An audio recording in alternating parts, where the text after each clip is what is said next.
리더스 콘서트. 오늘은 그 5번째 시간으로 나의 문화유산 답사기의 저자이시며 우리 문화 바로 알리기에 앞장서고 계신 문화 지킴이의 아이콘, 문화계의 조건,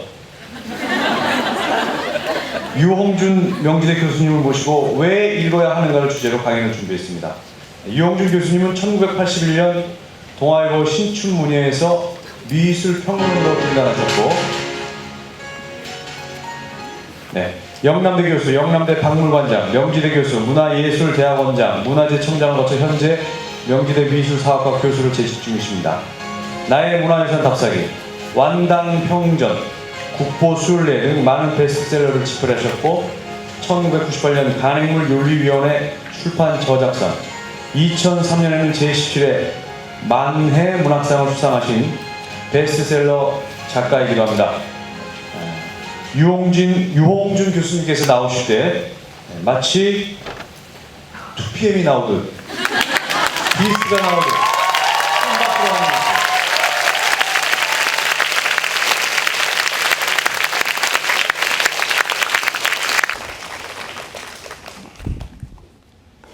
이제 내가 이제 얘기하는 거예요? 네. 전남대생 반갑습니다. 소개할 적에 여기 오면은 내가 하나 더 이력을 하나 붙이고 싶은 게 제가 명예 전남도민 제1호입니다. 나의 문화유산 답사기를 쓴 93년도에 명예 강진군민을 받았고 그 이듬해 명예 전남도민을 받았습니다. 그래서 내 고향 같고 또 뭐 주민세만 안 내지 저 전남도민인 것만은 내가 틀림이 없습니다. 근데 명로진 씨 내가 하나 물어봐야겠는데 리더스 콘서트의 리가 L이에요, R이에요? 이 리더의 책 읽기입니까? 독자의 책 읽기입니까? 둘 다예요? 둘 다예요. 나는 저 사회를 끌어가는 리더는 아니고 책을 읽는 사람으로서 그렇게 생각을 하고 이 강연에 응해왔기 때문에 만약에 여기가 저 사회 오피니언 리더들이 모이는 이런 자리라면 내가 안 왔을 것 같아요. 어쨌든 나와 세상을 바꾸는 읽기의 즐거움이라고 하는 거고 또 언론재단과 조선일보 주최 측에서 얘기는 왜 요즘 젊은이들이 오프라인의 책을 덜 읽고 오프라인 신문은 거의 보지를 않는가, 이 문제에 대해 가지고 이야기를 해달라고 하는 것이 주문이었습니다. 나도 우리 아들 둘한테 신문을 보게 하는데 안 봐요.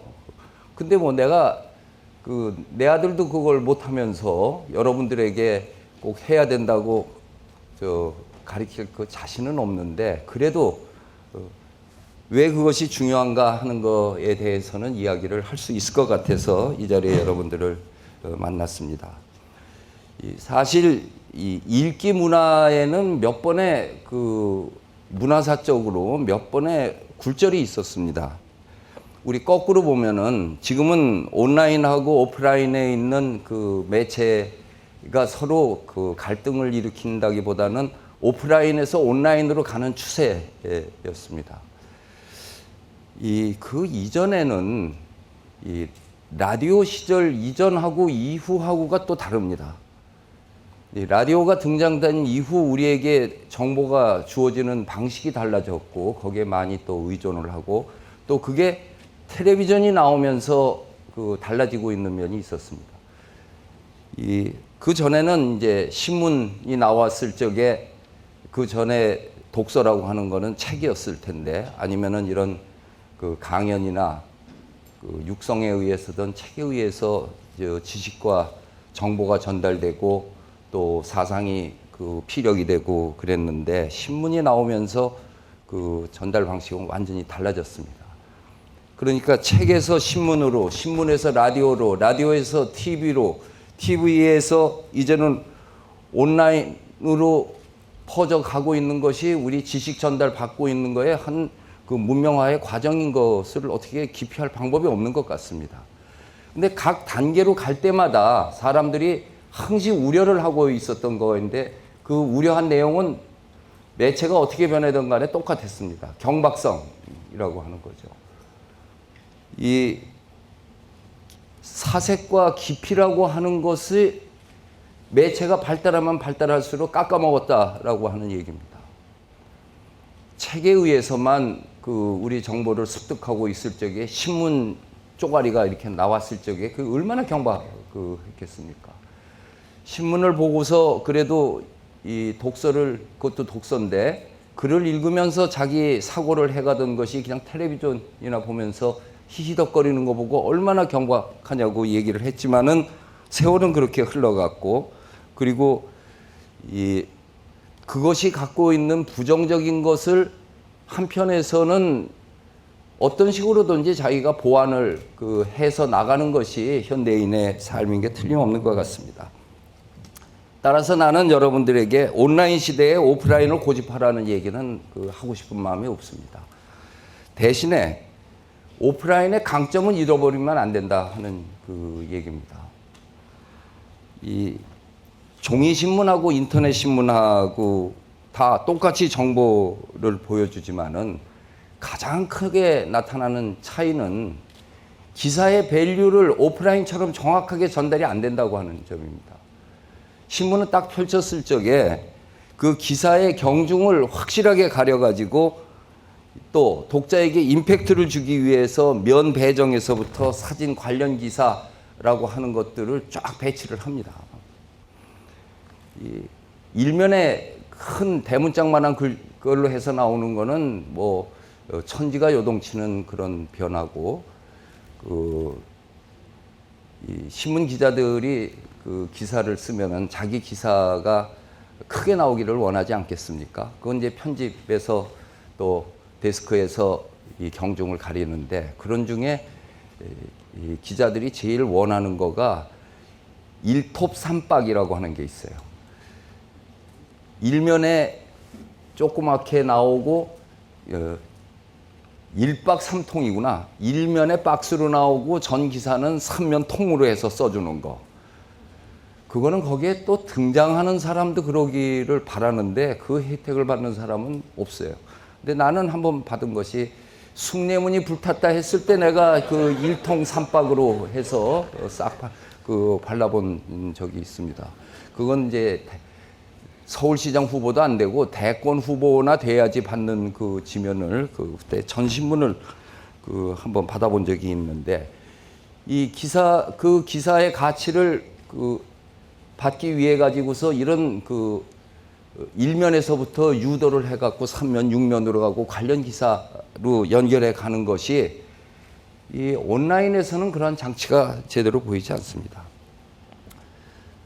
또 온라인 저도 이용을 합니다만은 거기 들어와 있을 적에 뭐 쭉 들어오면은 이 연예에서부터 별 광고가 다 들어와서 어지러워서 신문을 본다는 그런 것이 아니고 오히려 그냥 내가 필요한 것만 이렇게 찾아보고, 또 나도 가끔 하는데 인기 검색 순위 이렇게 쑥 보다가 있으면 하나 눌러가지고 보기도 하는데, 요즘엔 그래도 이 아이패드를 이용해 가지고서는 넘기면은 신문 보듯이 볼 수는 있는데, 역시 그것은 이 온라인의 신문이고 오프라인의 신문처럼 경중이 구별돼서 나오지는 않습니다.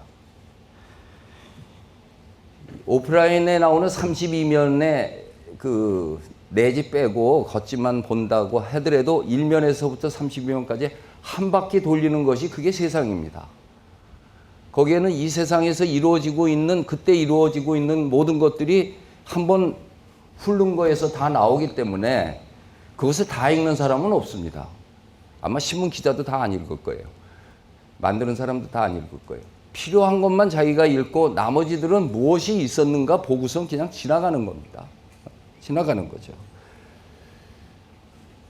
제가 초등학교 다닐 적에, 국민학교 다닐 적에 시험 문제, 다른 건 잊어버리는데 시험 문제는 잘 안 잊어버리잖아요. 그때 시험 문제 하나가 신문이 4면인데 1면 정치, 2면 경제, 3면 사회, 4면 문화. 이거는 시험 문제 꼭 나왔어요. 옛날에는 신문 4면을 가지고서는 세상을 그 속에다가 담았는데 지금은 이제 세상이 커지고 또 해외 국제관계가 있으니까 지금 32면으로도 모자라서 별지가 들어와 가지고서 우리에게 정보를 이렇게 제공을 하고 있는데 오프라인으로 신문을 보지 않는 사람의 가장 큰 손해는 세상에 어디로 가고 있는 거에 대해서 모르고 있다고 하는 사실입니다. 어떤 경우에는 어떤 기사는 나도 어려워서 못 읽습니다. 특히 경제관계의 문제나 과학관계 이런 문제 나왔을 적에는 잘 모르죠. 몰라도 큰 제목을 읽어 보니까 그것이 우리가 오프라인 신문을 봤을 적에 잃어버리는 거에 가장 큰 거는 아마 그걸 거예요. 지금 한겨레 신문의 기획위원으로 있는 홍세화 선생이 나는 파리의 택시 운전사라고 하는 그 책을 쓰신 분이잖아요. 그분이 이 군사 독재 시절에 난민전에 관련이 돼 가지고 프랑스에 망명이 돼 가지고서 귀국을 못 했어요. 그랬다가 이제 문민정부 들어가면서 귀국을 하게 되는데 이 사람이 자기가 망명해 놓고 제 발로 들어올 수가 없어서 또 대학 때 친구고 여러 사람하고 홍세화 선생 귀국 추진위원회를 만들어서 내가 그 추진위원장을 해서 귀국을 했습니다. 그때 이제 나는 나의 문화유산 답사기를 썼고 그 친구는 나는 파리의 택시 운전수를 썼고 그 택시 운전수 보면 거기 내가 많이 나와요. 그래서 어쩌다가 내가 파리를 가도 만나는 길이 없어서 오래간만에 데려오기 위해서 안 온다는 걸 그 부인하고 얘기를 해서 이제 이런저런 얘기할 적에 외국 살면서 힘들었던 거에서 신문 얘기를 했어요. 여기 있으니까 신문을 보기가 힘들어서 좀 그랬겠구나. 그랬더니 신문은 인터넷으로 해서 봤는데 인터넷으로 신문을 보니까 종래 오프라인으로 봤던 신문을 온라인으로 보니까 그 불편함과 또 거기에서 잃어버리는 자기 선택이나 이런 얘기를 하면서 광고를 못 본다고 그러더라고요. 지금 오프라인에 나오는 신문 어떤 전면 5단통 광고를 해서 나오는 거는 온라인 속에서는 박스로 해가지고 그건 별도로 이렇게 해놓으니까 오프라인에 나오는 거하고는 전혀 다른 거예요. 광고도 정보거든요. 그리고 이 시대에 어떤 것들이 5단통을 차지할 수 있느냐 하는 것을 보면은 또 그것 자체가 또 하나의 문화입니다.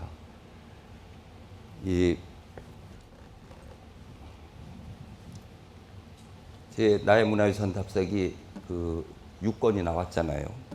6권이 나왔는데 나오면은 이 저자들이 책 쓰면은 출판사는 내 책은 광고도 안 해준다고 그렇게들 얘기를 하는데 대개 인문서적이라든지 뭐 이런 책들이 요새 찍는 게 초판이 한 3,000부 찍습니다. 그래서 이제 대개 초판에 끝나거나 재판 정도 찍는다고 보면은 한 5,000부 찍으면은 그렇고 교보나 알라딘이나 예스24에서 인문과학 부분의 1등에서부터 10등 차지하는 책들이 뭐 석 달, 5달 동안에 10,000부 정도 나가면은 거기에 서열에 들어가는 거예요. 이제 내 책이나 로마인 이야기 같은 경우는 이제 다른 경우로 그거는 10년, 20년 만에 한번 나오는 거니까 거기다 예를 들 게 없고요. 근데 창작가 위평사 인문부장이 하는 얘기가 이 신문 광고, 라디오 스파트 광고, 황정민의 뉴스, FM 이런 데 스파트 나가는 거, 지하철 광고, 이걸 하는데 조중동 빼고, 거기는 워낙 광고비가 비싸니까, 거기는 광고할 생각을 못 하고, 텔레비전 방송 3사건은 엄두도 못 내고, 그러니까 이거 가장 중요한 거는 빠지는 거죠. 나머지 신문, 경제신문하고, 라디오에서 몇 개 하고 하는데, 그 광고비가 내 책이 8만 5천 부가 나가야지 똔똔이래요. 그러니까 그 책이 10만 부가 나간다는 보장이 없으면은 그 광고 못하고 출판사가 망해버리는 거예요. 그 광고를 하고. 그래서 이런 문제 때문에 일본 아사히 신문 경우에는 아무리 비싸도 일면 밑에 있는 거는 책 광고 아니면 안 받아줬습니다. 아마 지금도 그럴 거예요. 나 안 받아보지만은 밑에 보면은 이와나미 문고에서 나왔던 어디에서 나왔던 헤이본사에서 나왔던 그 책도 요란하지도 않아요. 누가 지금 무슨 책 하는 거 쭉 써 있는 거가 언제나 일면에 쫙 깔려 있습니다. 그것이 또 일종의 광고 문화이기도 한데, 이 오프라인에서 보여주고 있는 기사와 광고까지도 우리들에게 세상을 일깨워 주는 거죠. 지금 우리 광고 보면은 그 백화점 세일 기간 됐을 적에 그냥 2면에 걸쳐 가지고서 그 광고하는 거, 그거가 우리 이 소비 문화 사회 속의 실태를 그대로 보여주고 있는 거죠. 이 오프라인으로 또 보게 되면은 신문을 하나만 보지 않고 2-3개를 보게 됐을 적에는, 나도 지금 신문 3개를 보고 있는데, 요즘 우리 한국 사회가 이상하게 보수와 진보를 갈라놔 가지고 이 기사의 선택에 있어서 특히 정치적인 것을 얘기를 할 적에는 이 입장이 전혀 달라요.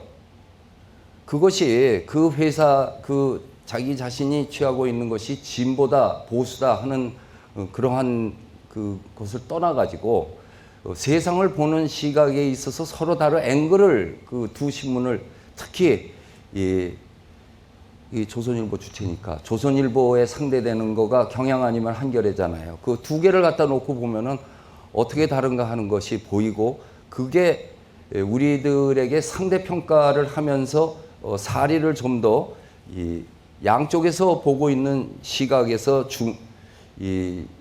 자기의 뭐라 그럴까, 중용이라고 그럴까, 그거를 잃지 않을 수 있는 한 시각이기도 합니다.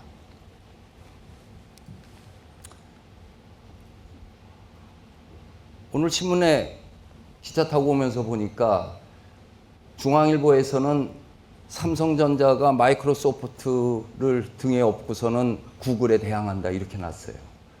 조선일보에서는 삼성은 결국 소프트웨어가 약해서 마이크로소프트한테 1년에 3천억을 그 로얄티로 지불해야 된다 이렇게 나와버린 거예요.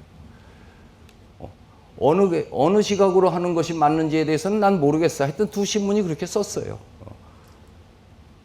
우리가 객관적으로 전해지는 그 보도 같지만은 그것에 대해서 그 영악한 그 신문 기자들이, 이 시대에 진짜 그 리더가 아니라 그 오피니언 리더들이 그 기사를 어떤 시각으로 쓰고 어떻게 하는가 하는 것은, 그거는 비교를 할 적에 명확히 나오는 겁니다.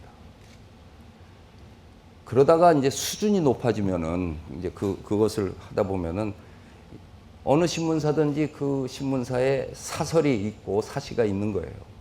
그러면 사설을 보면서 이런 식으로 이런 논조로 얘기하겠구나 하는 것으로 처음에는 그렇게 볼 거예요. 그러다가 나중에 보면은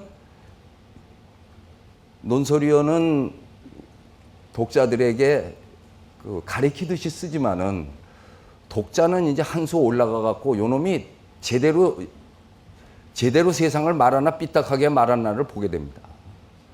그러니까 사설을 보는 것이 그 사람에게 한 수 배우기 위해서가 아니라 그 사람이 말을 똑바로 하는가 안 하는가를 볼 수 있는 정도가 됐을 적에는 비판적 시각을 가질 수 있는 거죠.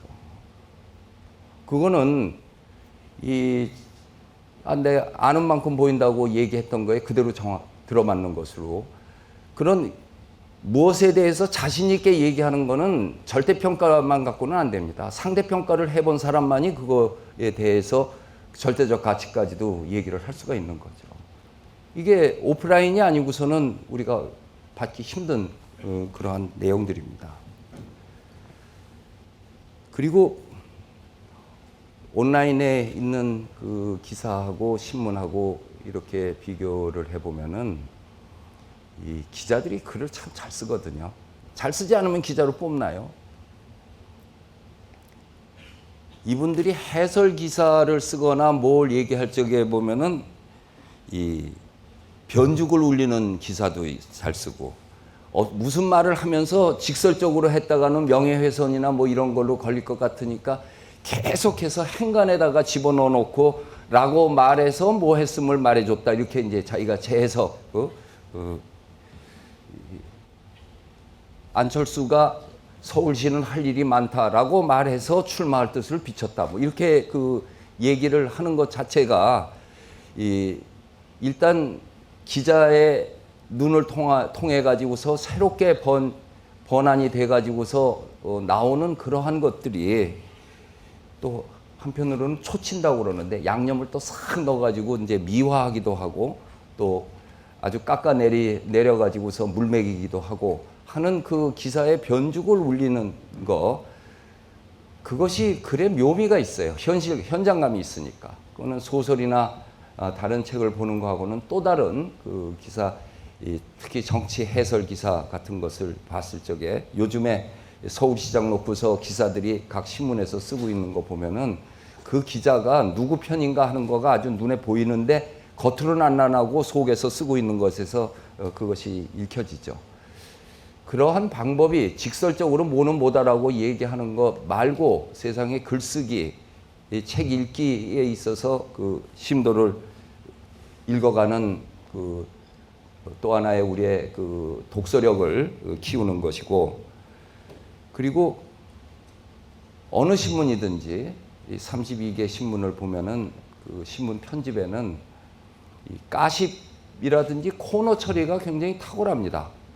그러니까 얼마만큼 갔을 적에는 박스로 해가지고서 이 드라이한 기사가 아니고 재미있는 기사로 이렇게 딱딱 박스 타주는 거. 오늘 내가 신문 본 거로 하면은 그 뉴저지 감옥에서 탈출해서 41년 만에 잡힌 사람의 그 이야기 같은 거. 그거는 요만한 박스로 써 있지만은 누구도 아마 그 지면을 지나갔으면은 옆에 있는 중요한 기사는 안 읽어도 그거는 읽을 거예요. 제가 여기 와서 얘기하게 된 게 조선일보의 국보순례 오늘자에 나온 거네요. 목요일자에 쓰고 있는데 또 정확하게 얘기하면은 내 본적은 제한데 어떻게 조선일보에 그 연재를 하느냐 뭐 이렇게 그 얘기를 하는 사람도 있습니다만은 그건 당신들이 분류하는 거고 내가 말하는 문화유산은 좌도 없고 우도 없고 그 문화유산일 뿐이고 신문사가 얼마나 콧대가 높은데 내가 글 하나 쓰겠습니다라고 천하의 어떤 리더도 신문사에다 대고 나 지면 쓸 테니 지면 주시오 이렇게 말 못합니다. 거기에 보면은 뭐 편집자에게라고 쓰는 투고 그러고 주면은 괜찮으면은 실어주고 말면 말아주는 것이지 내가 글 쓰고 싶은데 지면 달라고 하는 거는 어떤 신문도 그 허락도 안 할 것이고 그랬는데 신문에서 나에게 고정지면 매주 목요일자에 그거를 준다고 그러는데 그거를 왜 안 받아요? 내 칼럼을 갖는 건데. 그러니까 그건 그 어느 신문이 됐던 우리 문화유산을 그렇게 이야기할 수 있는 기회를 받았을 적에는 그걸 하는 것이 내 일이기 때문에 그 글을 쓰고 또 책으로 나오고 우리나라 국보로 지정된 것만 해도 400개가 넘으니까 1년 쓴다고 해봐야 쉬운 2개나 나 뭐 언제 끝날지 몰라. 그래서 언제 끝나냐고 했더니 못 쓰면은 끝난대. 글 쓰다가 지루하고 이 열동열이 떨어지면은 그 집도 장사니까 나 없애버리고 장사 잘 되는 사람으로 이제 바꿔치기 하겠죠. 그렇다고 해서 내가 안 떨어지려고 열심히 잘 쓸 의사가 있는 거는 아니고 어찌됐든 간에 그런 그 지면 속에서 그 코너 처리를 해서 전에 조선일보 논설위원이 하는 얘기가 그 지면이 사설하고 오피니언들 있는 속에 이렇게 박스로 나와 있거든요. 일주일마다 바뀌어서 최재천이가 인간과 자연에 관해서 쓰고 정민 선생이 세설신어라고 해서 쓰고 주경철이 히스토리아라고 해서 쓰고 우경아 김진애라고 하는 사람이 서양 미술사 나 이렇게 이 6명이 돌아가는 거예요. 그 지면이 본래는 그 일제 강점기에는 호암 문일평이라고 하는 우리 문화사가의 고정 칼럼이었어요. 그래서 그분이 쓴 화하만필이니 이런 책들이 거기에 쓴 거의 연속이고, 돌아가신 이규태 선생이 그 지면을 썼어요.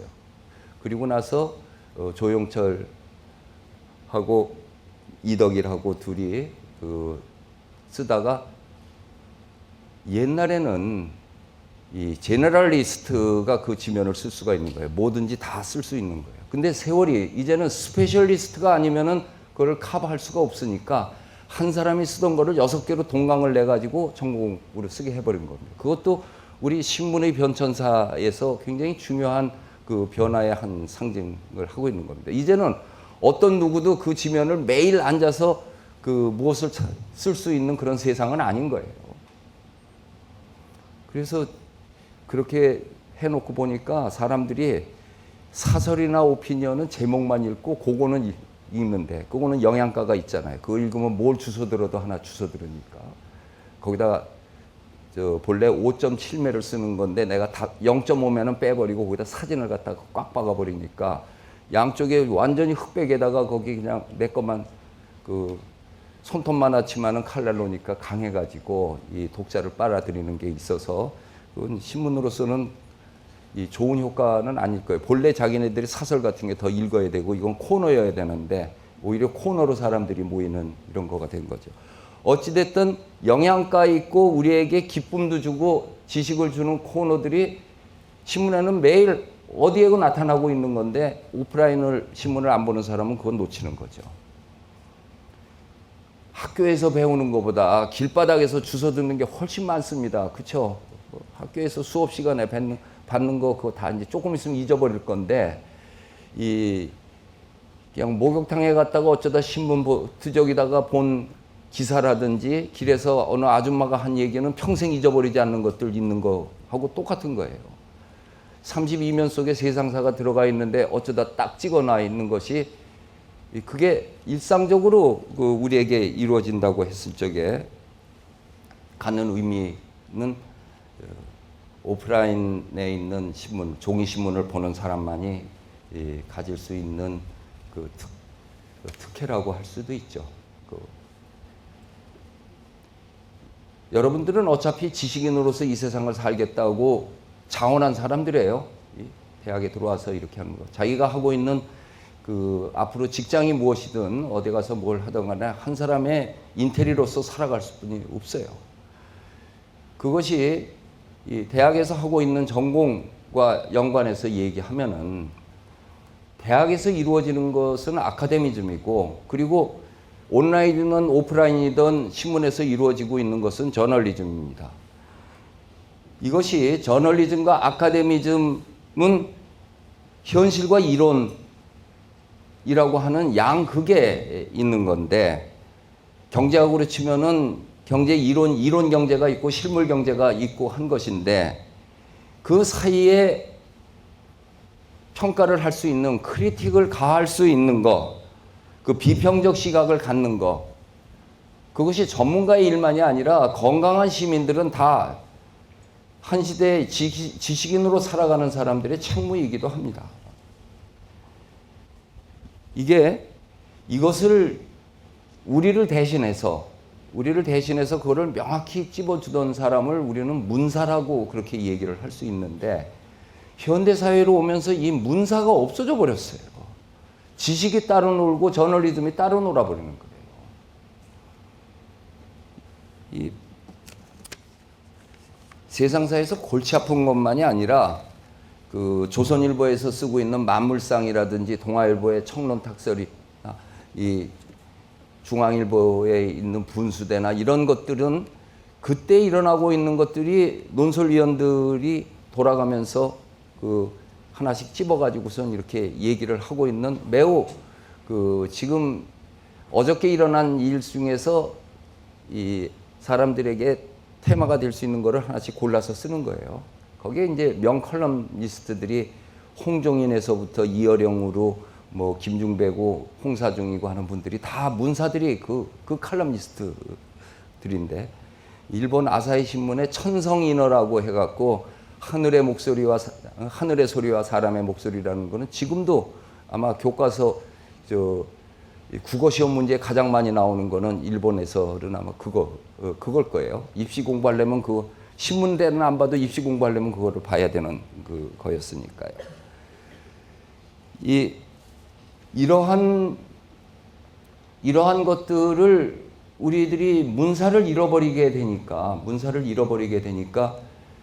그 오프라인 속에 있었던 그 신문들 속에서 우리가 찾아가지고 우리들의 입장이라고 하는 것을 그 건강하게 키우는 수준이 없게 돼 버렸어요. 아니면은 어떤 뭐 여러분들이 좋아하는 사람이 많은들 무조건 진중권이가 얘기하는 건 난 무조건 믿어 해갖고 그게 빨려 들든지. 그분은 문사죠, 진짜.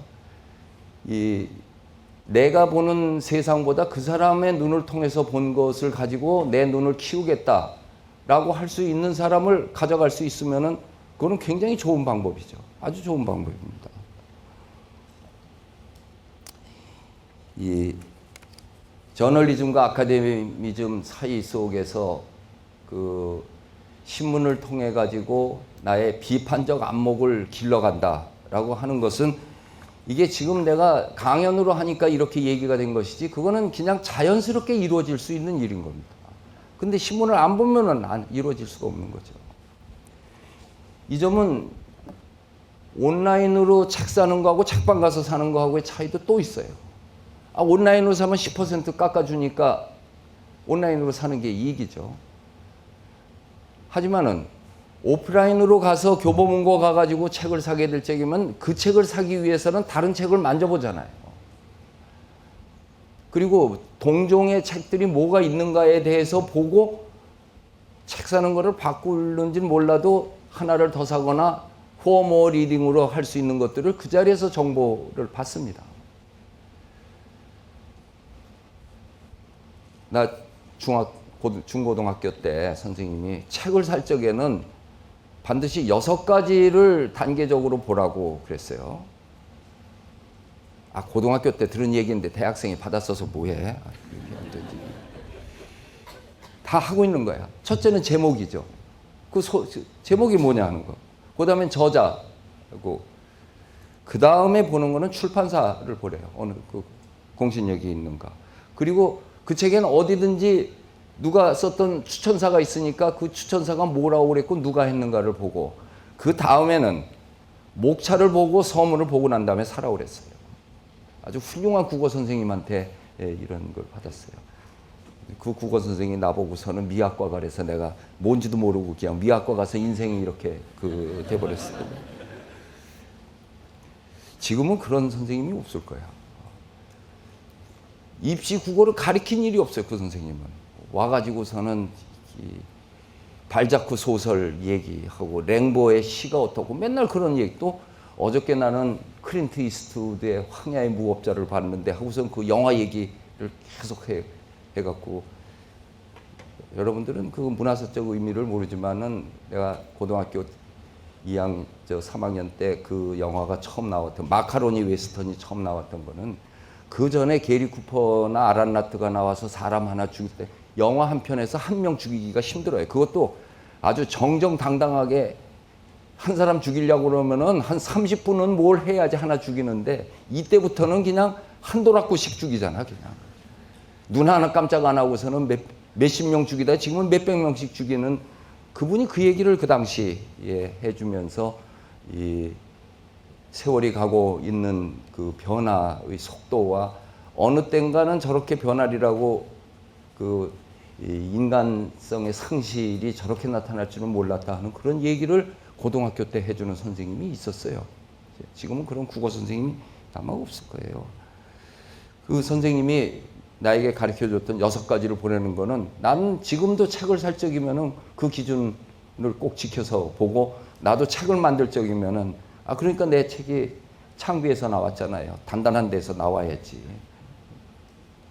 그래야지 나의 부족한 문학성이 창비라는 출판사 이름으로 커버가 될 수 있는 거 아니겠어요? 그리고 서문 쓴 데는 박완서나 고은 선생 같은 분들이, 백낙정 선생이 다 해주는 거고.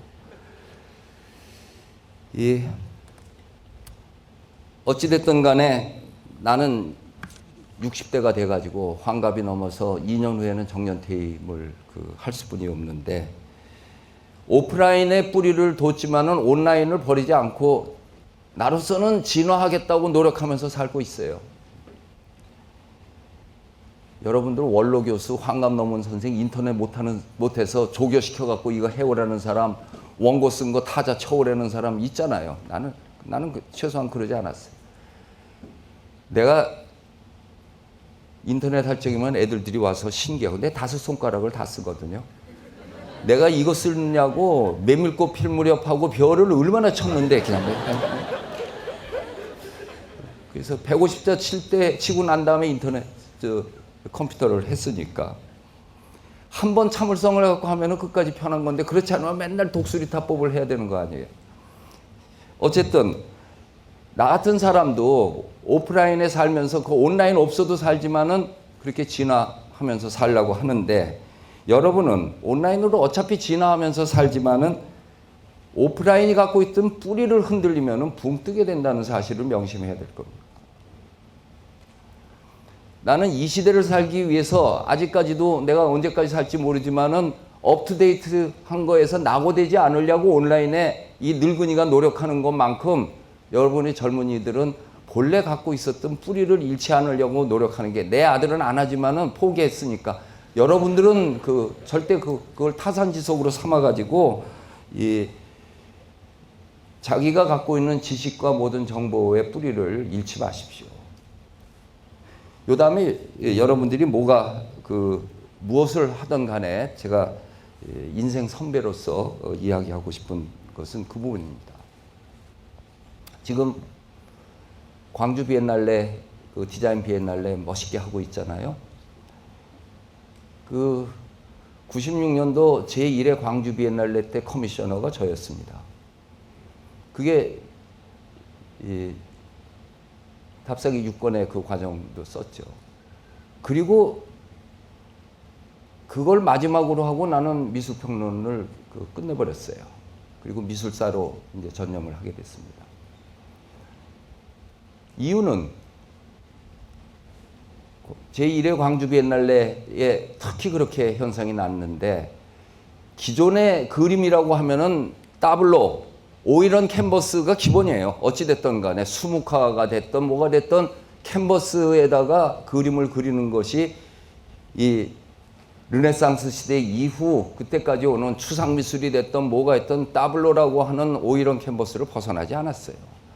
근데 그때부터 설치미술이 들어오고 비데오 아트가 일반화되기 시작하고 라이트 아트, 키네틱 아트, 배지 미술 이런 것들로 쳐들어오고 컴퓨터 아트까지 생기니까, 난 그때는 컴맹이었는데, 내가 젊은 작가들의 작가적 발상을 모르겠어요. 이 비평, 크리틱이 갖고 있는 것은 어떤 예술 작품이 잘 그렸냐 못 그렸냐에 대한 재단적 비평을 하는 것이 기본으로 생각되지만은, 그것 못지않게 중요한 거는 감성적으로 만들어진 예술 작품을 논리적으로 풀어서 대중들도 거기에 공감할 수 있게 하는 창작가의 대변인 역할을 해야 되는데, 내가 그 대변인 역할을 못 하겠는 거예요. 왜 그 작품을 했는지 모르는데 그게 잘 됐다 못 됐다를 어떻게 평가를 하겠습니까? 그럴 때는 빨리 포기하는 것이 상책입니다. 노름판에서 돈 잃었을 적에는 빨리 도망가야지, 거기 기다렸다 개평 얻어가면 사람만 취해져 버리고 이상해지는 거거든요. 그 대신에 나는 죽은 사람에 대해서는 평할 자신이 있어서 미술사로 간 거예요. 그 변화의 속도라고 하는 것이, 그 변화의 속도가 그때 팍 일어나고 있을 적에 이게 내가 방해되는 거예요. 나 같은 사람이 없어져 버릴 적에 그걸 갖고서는 알지도 못하면서 이렇게 저렇게 하고, 또는 신문에 컬럼을 갖고 평을 쓰면서 그런 작업은 언급하지 않고 지가 아는 것만 쓰고 했을 적에 거기에 오는 간접적인 그 피해는 그거는 시대 정신의 죄악이기도 하죠. 그래서 이건 이제 나는 이 시대에 새롭게 등장하고 있는 아티스트들을 비평적으로 증언할 수도 없고 평가할 수도 없다는 걸 절감을 하고 그리고 평론에서는 손을 뗄 수뿐이 없었습니다. 배워서 할 수 있으면은 하려고 했지만은 배워서 할 수 있는 문제는 아니었어요. 그래도 온라인으로 진도가 나가고 있는 속도에 낙오되지 않으려고 이 매물꽃 필무렵을 치면서 이 컴퓨터로 해서 지금 이 온라인을 버리지는 않고 살고 있는데 안타까운 것은 그 사람들하고 얘기할 적에도 정통 따블로 작업이 갖고 있는 거에 대한 존경심, 기본은 거기 있다라는 것을 버린 사람은 작가로도 크지 못하더라고요.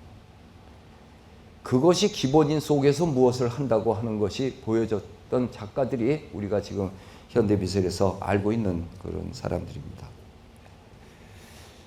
사실 여러분들이 내가 하는 얘기를 얼마큼 절감할런지는 모르지만은 혹시 나한테 와가지고 얘기를 들으면은 나도 어떻게 요담에 밀리언셀러가 될 수 있는 글쓰기에 대해서 도움을 받지 않을까 기대하고 온 사람이 있을 수도 있어서 내가 책이 오프라인 읽기가 주제지만은 읽기와 뛸 수 없는 글쓰기에 대해서 잠깐 말씀드릴까 싶습니다.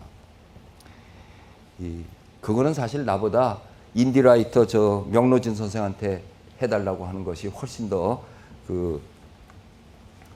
교육적이고 또 책도 많아요. 어떻게 글 잘 쓰는가는 저 명선생 책을 보면 돼. 나는 그런 거는 없고 그냥 근데 한마디로 나는 글쓰기 수업을 받아본 일이 없습니다.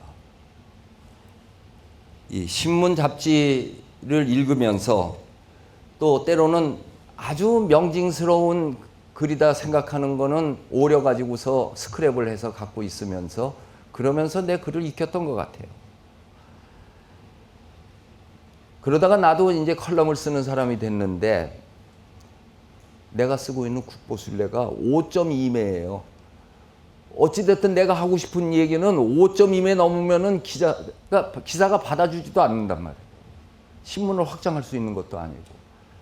무척 고통스러운 겁니다. 어떤 거는 아마 상하로 나눴으면 좋겠는데 그것도 허락하지 않아요. 그날은 그걸로 끝나야 돼요. 이제 그렇게 100회가 넘어가니까 난 세상 만사가 5.2매로만 보여. 이렇게 보이는 게. 뭘 얘기해도 5.2매로 하려면 내 자신 있어. 그거를. 근데 그 5.2매 속에 반드시 기승전결을 집어넣어야 돼요. 그냥 맹숭하게 흘러가는 거면은 벌써 거기 신문사에서 쫓겨나서 내가 글을 못 썼을 거예요. 음식에 처음에 전체가 있고 디저트가 있고 메인이 있듯이 그 리듬을 맞춰주지 않으면은 우선 첫째로 독자가 끝까지 읽어주지를 않는 겁니다. 이 기승전결이라고 하는 것이 꼭 소설 속에서만 나오는 것이 아니고 하나의 글쓰기 속에서 나와야 되고 또 한 번은 어떤 경우에는 반전이라고 해서 아주 충격요법으로 가는 수가 있어요. 반전을. 이 옛날 사람들이 반전을 옛날 분들은 글을 쓴 것 속에서 상당히 참 문화유산 답사기 속에 많이 인정을 했습니다마는 이 세상사에 실력 있는 사람이 쉽고 짧고 간단하게 얘기해요. 이거 실력 없는 사람이 복잡하고 어렵고 알아듣기 힘들고 길게 얘기하지 아주 명쾌하게 얘기하고 쉽고 짧고 간단하게 얘기하는 사람이 제일 실력 있는 사람. 그래서 옛날 사람들이 쓴 글을 보면은 굉장히 쉽고 짧고 간단해요. 그게 문집에 남아있는 글을 쓰니까. 지금 그건 따로 준비는 안 했는데, 이 뒤집을 적에는, 누구를 뒤집을 적에, 누구를 비판할 적에는 앞머리에다가는 무지하게 칭찬을 합니다. 추사 김정희가 귀향살이 갔다 와서 이 용산 한강변에서 살고 있을 때 흥선대원군이 난초를 배우러 왔어요. 그래서 한참 가리키는데 이번에는 또 정치적 사건에 배후 세력으로 몰려서 북청으로 귀향 갔어요. 북청으로 귀향 갔다가 1년 만에 다시 돌아왔더니 흥선대원군이 그동안 배웠던 난초 그림을 갖고 와가지고 그 평을 해달라고 그랬어요. 그 글이 석파 난권에 쓰다라고 하는 그 문집에 있는 글인데 문장이 이렇게 됩니다. 대감님의 난초 그림이 이렇게 발전했을 줄은 몰랐습니다. 압록강 이동에 대감 같은 난초 그림은 없습니다. 요즘 뭐 한수 이남에 이런 거 이렇게 얘기하는데 옛날에 압수 이동에, 예? 압수 이동에 이런 것 한반도에서 우리나라에서 최고다라는 얘기죠. 나에게 난초를 구할 사람은 차라리 석파에게 구하는 것이 낫겠습니다. 그렇게 칭찬을 해. 근데 연이나 이렇게 얘기하고 있어요. 아무리 9,999분을 이루었다 하더라도 마지막 1분을 이루지 못한 것은 미완성입니다. 그 마지막 1분은 이제까지 했던 노력을 갖고 되는 것은 아닙니다. 그렇다고 해서 인력 바깥에 있는 것도 아닙니다. 그럼 뭐야? 더 열심히 하려는 거 아니겠어요? 지금 2% 부족하다고 우리 뭐라고 그러는데 그분은 0.01% 부족하다고 그렇게 얘기했어요. 앞에서 참 칭찬을 해서 정말 멋있다 이렇게 얘기를 했는데 뒤에 가서 그렇게 얘기해요. 그런 거, 이 옛사람이 썼던 글에 아주 모범적인 글, 그런 것들이 우리들한테 더 그 교과서에 괜히 뭐 링컨이 책 빌리러 갔다 젖었는데 어쨌다느니 뭐 와싱턴이 도끼 들고 내가 찍었습니다. 그 이상한 그 미국 대통령 얘기 그런 거보다는 더 우리들이 갖고 있었던 윤회의 거의가 그 똥 싸는 얘기나 황희정 승이 그 농부한테 농부가 와서 얘기하는 이러한 얘기들이 살겹고 또 민족적 프라이드도 생기고 하는데 답사기 6권에 쓴 글 중에 율곡 이희 선생이 쓴 김시습전이라고 하는 글이 있어요. 그 글이 이 민족문화 추진회에서 번역한 걸로 3페이지 정도 분량이 안 돼요. 고려대 심경호 교수가 쓴 김시습 매월당 김시습 평전은 500페이지야. 그분도 아마 이렇게 쓰려면은 썼을지 모르죠. 그 내용이 선조대왕이 율곡 이희에게 김시습이 누군지에 대해서 글을 써오라고 그랬어요. 그래서 율곡이 써서 바친 글이 그 글이에요. 옛사람들의 임금과 신하 사이 또 정치 속에서 인문정신이 어떻게 있었는가는 그 팩트 자체가 주는 의미가 있죠. 거기에 그 율곡이 쓴 내용은 그렇습니다. 김시습은 어려서 영특해가지고 5살 때 뭐 8달 됐을 적에 글을 읽기 시작해서 5살에 시를 지어서 세종대왕이 그 얘기를 듣고 승정원 비서를 시켜가지고 한번 테스트하라고 했더니 네 이름 시습이라고 하는 이름을 넣어서 시를 줘봐라 했더니 내시강보 김시습 해서 여기에 실려올 적에는 기저귀에 쌓였던 김시습이었죠. 이렇게 써가지고 아주 그 놀라운 빛을 보이는데 세종대왕이 직접 만나보고 싶지만은 여태까지 임금이 민간의 어린애를 그랬다는 예가 없으니까 내가 그 선물을 줄 테니 가져가고 그 사람들에게 집사람들에게 재주가 드러나지 않게 잘 키워라. 그렇게 키우면 내가 귀중히 사용을 하리라. 그렇게 얘기하고 돌려보냈대요. 그래서 공부를 하다가 성균관에 가서 또 삼각산 중흥사에서 일하는데 세조가 찬탈을 했다는 얘기를 듣고서는 완전히 미쳐서 이제까지 가졌던 자기의 도덕률이 다 무너진 것에 어쩔 줄 모르고 그냥 책을 불살라버리고 변소에 가가지고서는 똥을 먹고 하는 이 미치광이 짓을 했습니다. 그리고 사육신이 마침내 처형돼서 아무도 그 시신을 건드리지 않을 적에 시습은 그 시신을 모셔서 동작진에 갖다 놓고 돌멩이로 표시해서 그게 지금 사육신의 묘역이 되었습니다. 그리고 전국을 돌아다니면서 도가 사상에 취하고, 그리고 이 세상에 문 닫고 찾아오는 사람이 있어도 따뜻하게 대해주지 않고 세상을 이 냉소적으로 하면서 자기가 세상과 타협하지 않으려고 하고, 금오산에 가가지고 금오신화를 쓰고, 그러다가 여행을 할 적이면 항상 그 슬픈 노래를 부르고, 그 시들은 이 문인 사회 속에서 많이 돌려서 참 명시라고 칭찬이 다자했습니다. 또 글도 써도 유불선을 아울리는 그런 논문을 썼습니다. 마침내 세조가 죽자 나와가지고 다시 결혼을 해서 세속에 와서 결혼을 했는데 1년 만에 아내를 사별하고 불행을 당하고, 연산군의 횡포가 일어나자 다시 중이 돼가지고 돌아다니다가 마침내 부여 홍산에 있는 무량사에서 세상을 떠났습니다. 그리고 그 다음에 이제 율곡이 쓰는 얘기예요.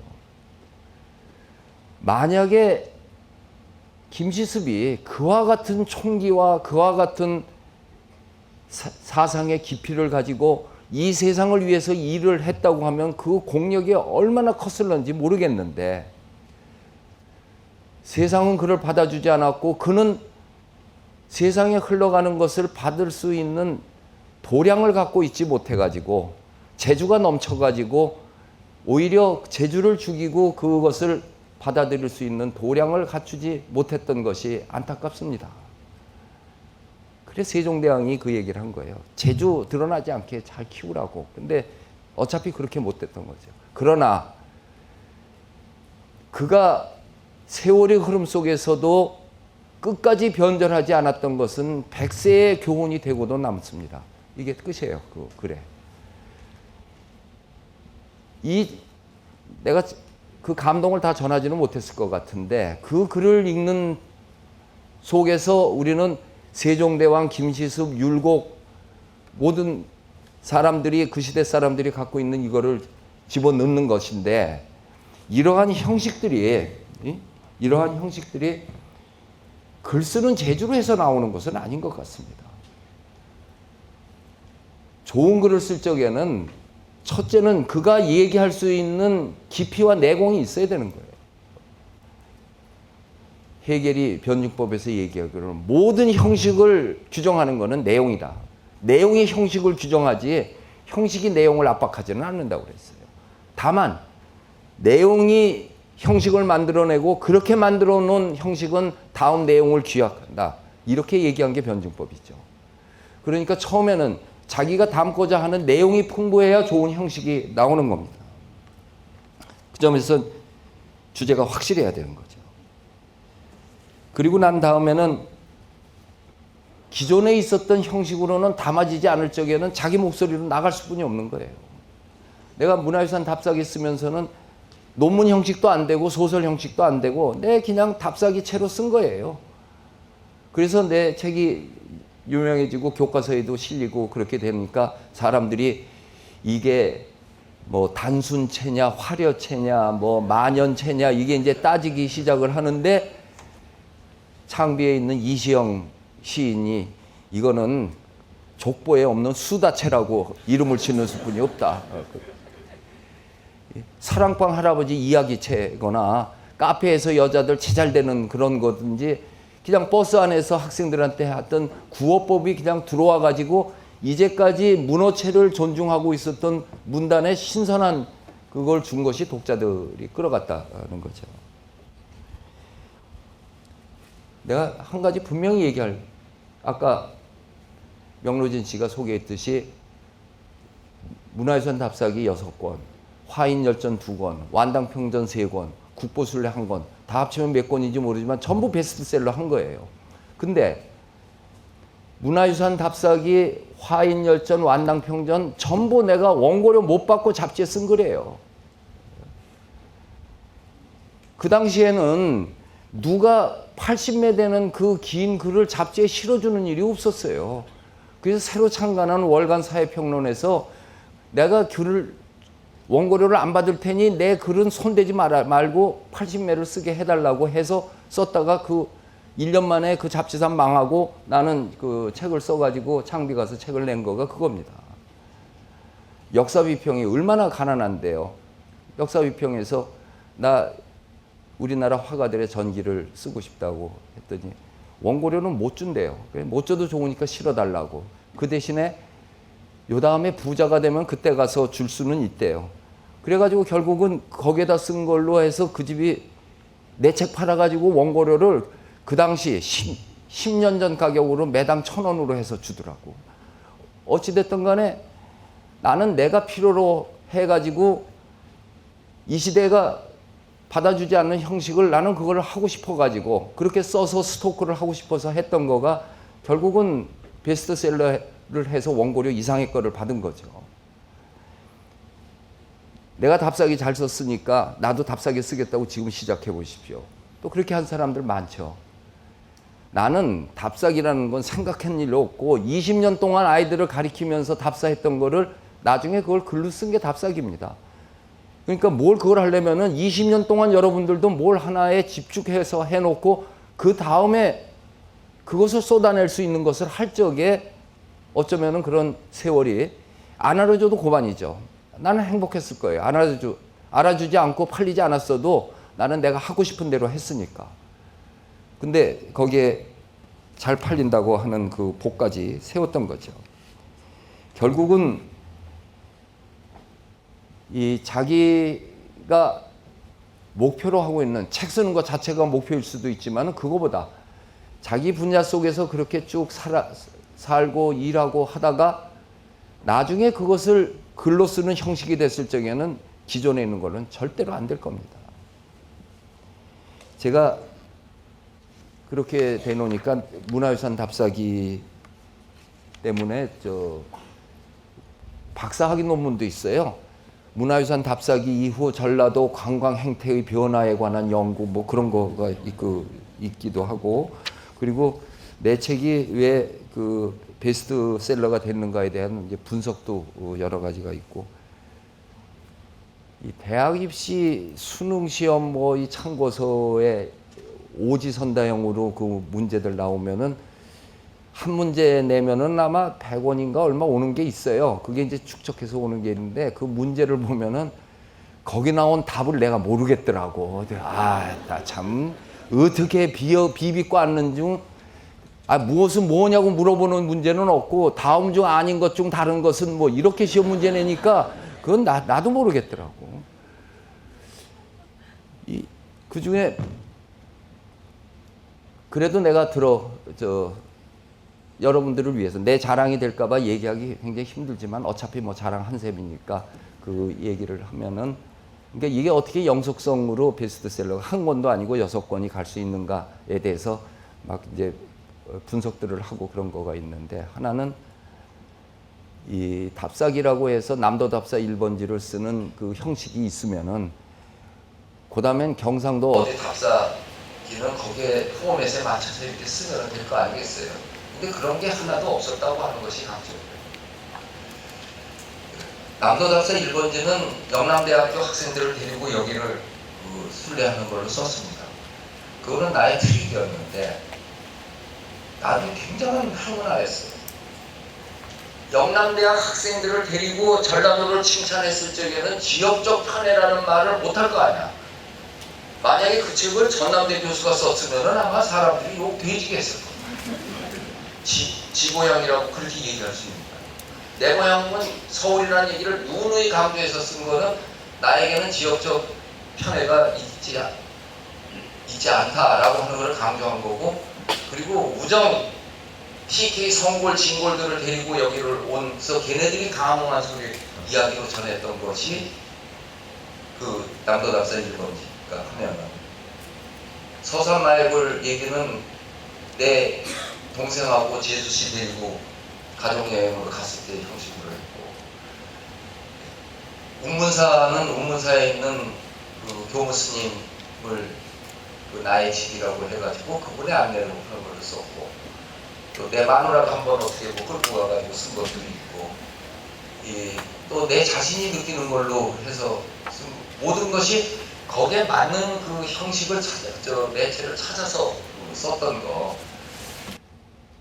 그것이 이 사람들에게 안심도 시켜주고, 그러니까 기행문이라면은 한 곳만 읽으면 그 다음에 읽을 필요가 없는 것이, 기행한 사람이 자기 감성을 집어넣으니까 우리가 한 곳만 읽으면 대충 다 알아버려요. 근데 솔직히 얘기해서 나는 내 감성은 되도록이면은 자제하고, 그 유물에 대한 최순호 선생이나 고유섭 선생이나 이런 분들의 이야기, 코멘트 했던 것들을 되도록 그 좋은 정보를 주려고 노력을 했고, 사람들은 나보고 말을 많이 한다고 그러지만 내가 말을 많이 한 게 아니라 내가 말을 많이 들었어요. 거기에 보면은 누구 얘기인가 동네 아줌마 얘기까지 다 옮겨다 놓잖아요. 그것이 강점이었을 겁니다. 그냥 동네 아줌마 얘기가 쓰잘데없는 얘기 같으면 할 필요가 없는 건데, 그 속에 인생이 깔려있는 얘기를 어쨌든 난 기억을 해가지고 있는 거예요. 특히 북한문화유산 답사기에서는 그 의료원하고 접대원 얘기를 옮겼는데, 내가 만날 수 있는 북한의 민간인은 걔네들 뿐이 없었어요.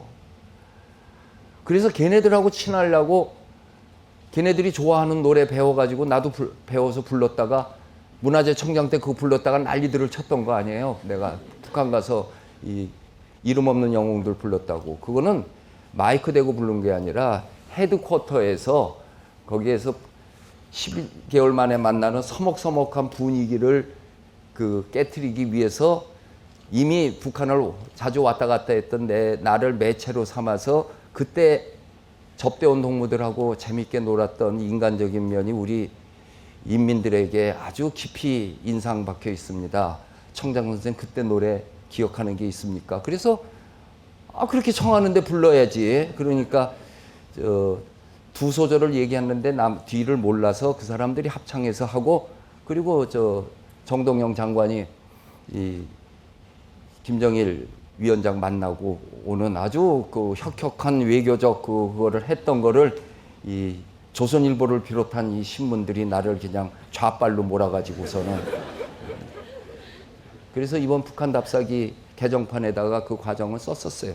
어찌됐든 간에 남의 얘기를 듣는다고 하는 것이, 또 그것을 소화해서 나로 논다고 하는 것은, 그거는 여러분들도 능히 배울 만한 걸 겁니다. 마지막으로 명훈 선생, 내가 5분 더 써도 되죠? 네. 여러분들이 질문 안 하면 내가 더 해도 돼. 이 질문 시간이 들어있어서. 해봤자 뭐 이상한 질문할 거 내가 차라리 더 해버리지. 대중성과 전문성에 대해서 얘기하겠습니다. 내가 무릎팍도사 출연할 적에 얼마나 사람들이 쟤는 또 거긴 왜 나가? 이 소리 어마어마하게 들었습니다. 교수가 나갈 자리는 아니지. 점잖은 자리는 아니니까요. 하지만은 나는 그랬어요.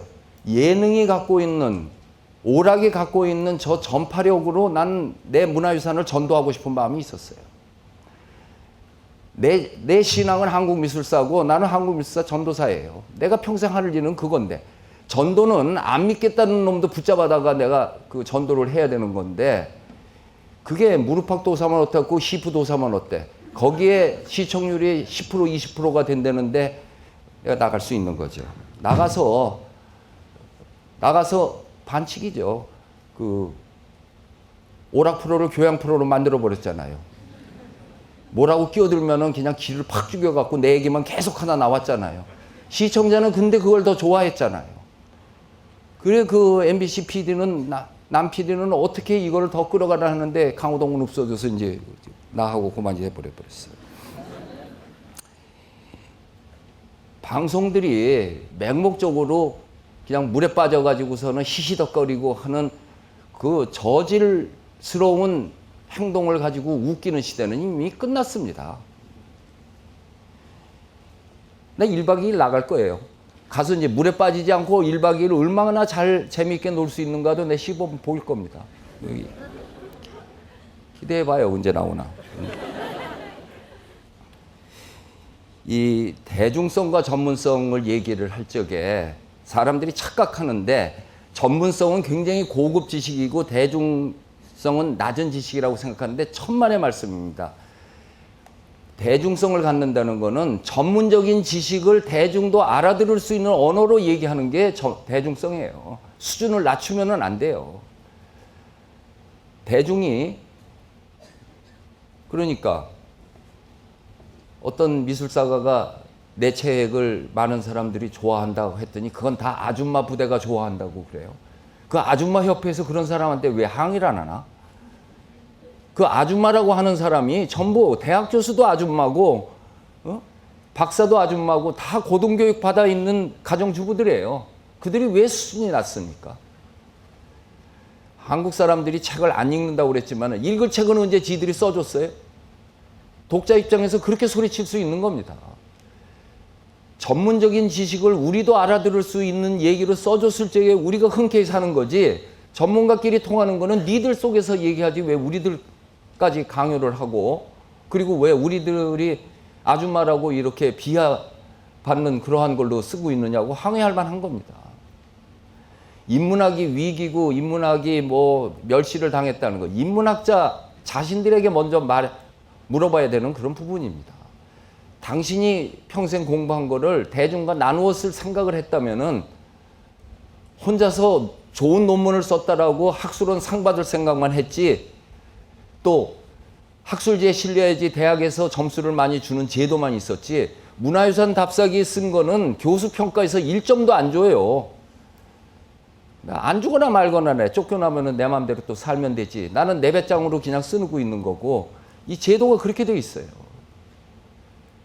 그 말이 안 되는 평가인데도 저 대학원 졸업한 애가 내 제자애가 학술지에다 하나 쓴 거는 100점 줘요. 평점을.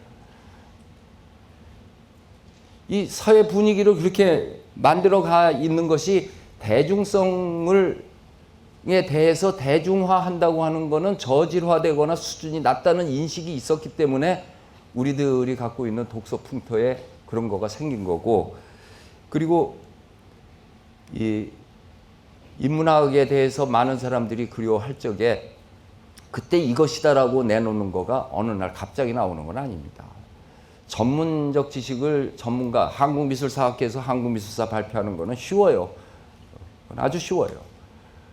하지만은 그 전공하지 않는 사람에게 그걸 설득하는 거는 그건 전도죠. 정말로. 이와 같이 있었던 얘기를 정리해서 말씀드리면은, 글을 쓰는 거하고 인생 사는 거하고 마찬가지입니다. 여러분이 하고 싶은 걸 하십시오.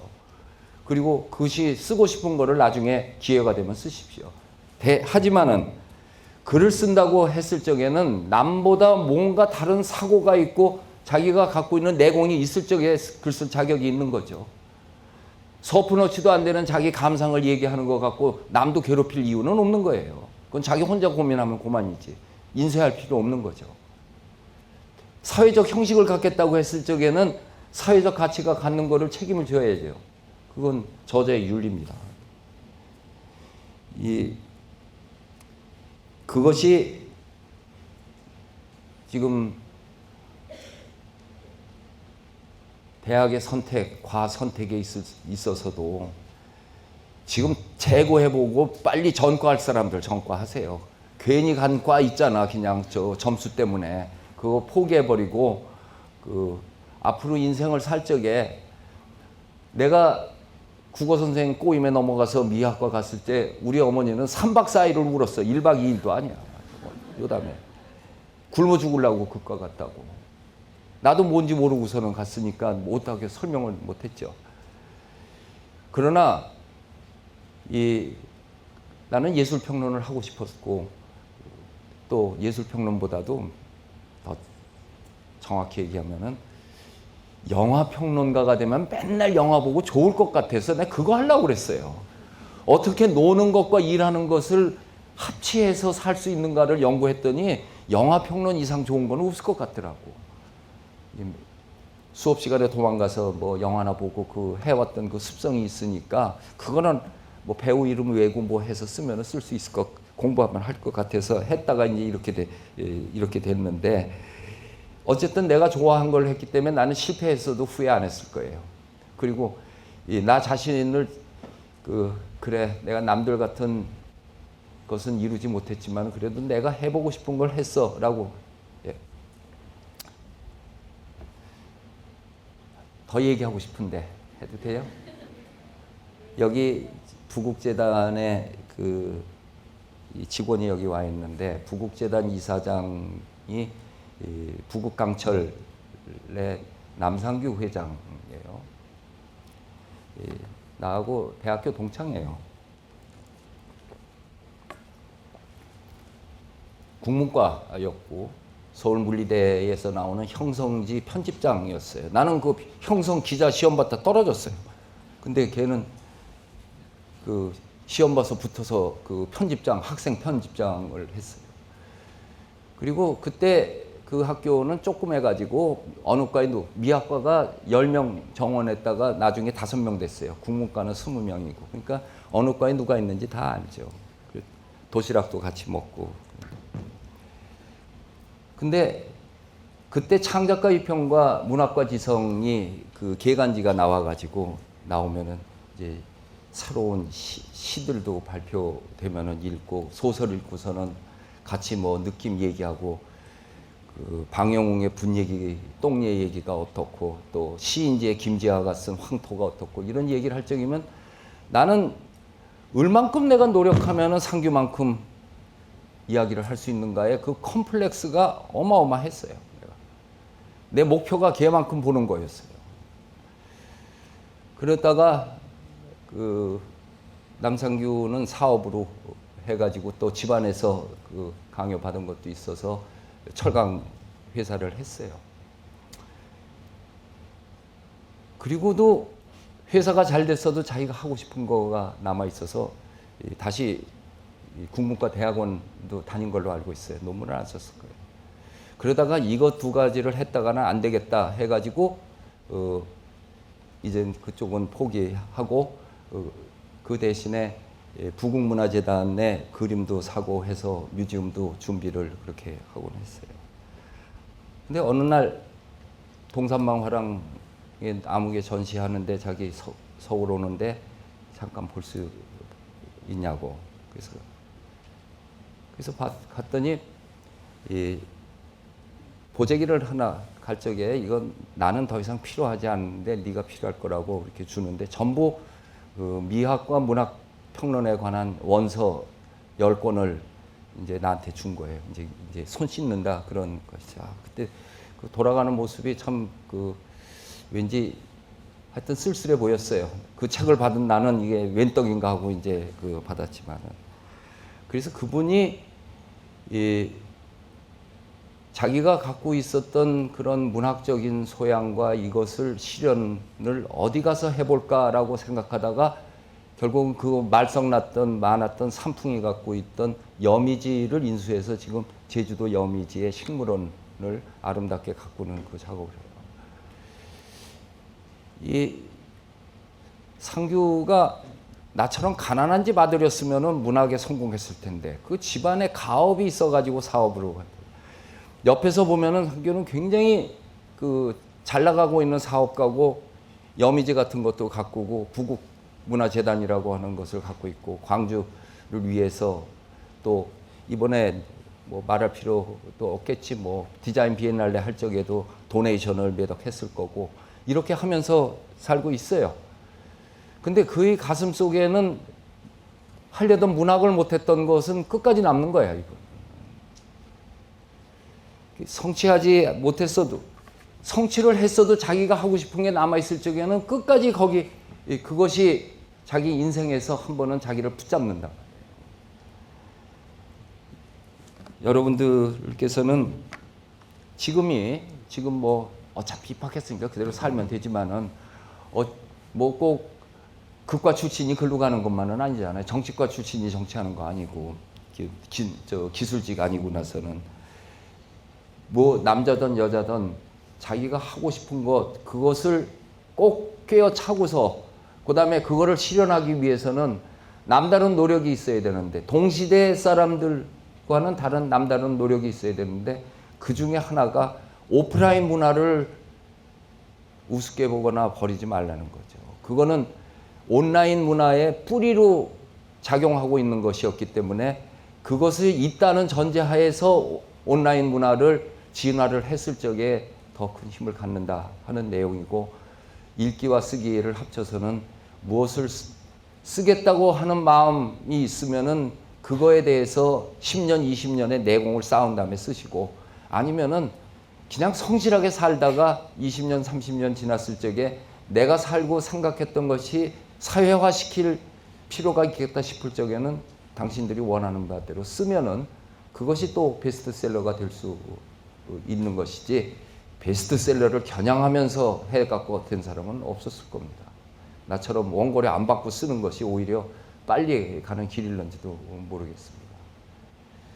특별한 주제가 세상에 이렇게 어려운 주제에 내 강연해 보긴 처음인데, 그래도 내 얘기를 섞어가지고 또 여러분들에겐 내 자신이 노출하면은 흉이 될 수 있는 부분, 또 자기 과시를 했다라고 또 기자가 그냥 거기다가 이렇게 초치면은 또 깎여지는데도 불구하고 어차피 그게 아니면 설득력이 없어서 모든 것을 무릎팍도사보다는 덜 까발렸네.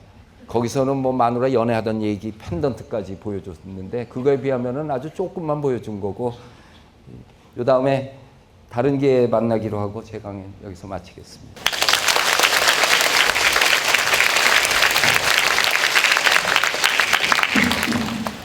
유홍준 선생님 강의를 듣고 나서 광주 지역에 편입학원이 문전 성시를 이룰 것 같은 느낌이 듭니다.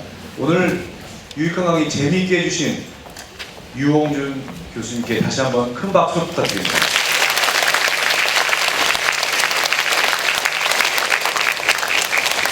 잠시 뒤에 유홍준 선생님과 질의응답하는 토크쇼 시간을 마련하겠습니다.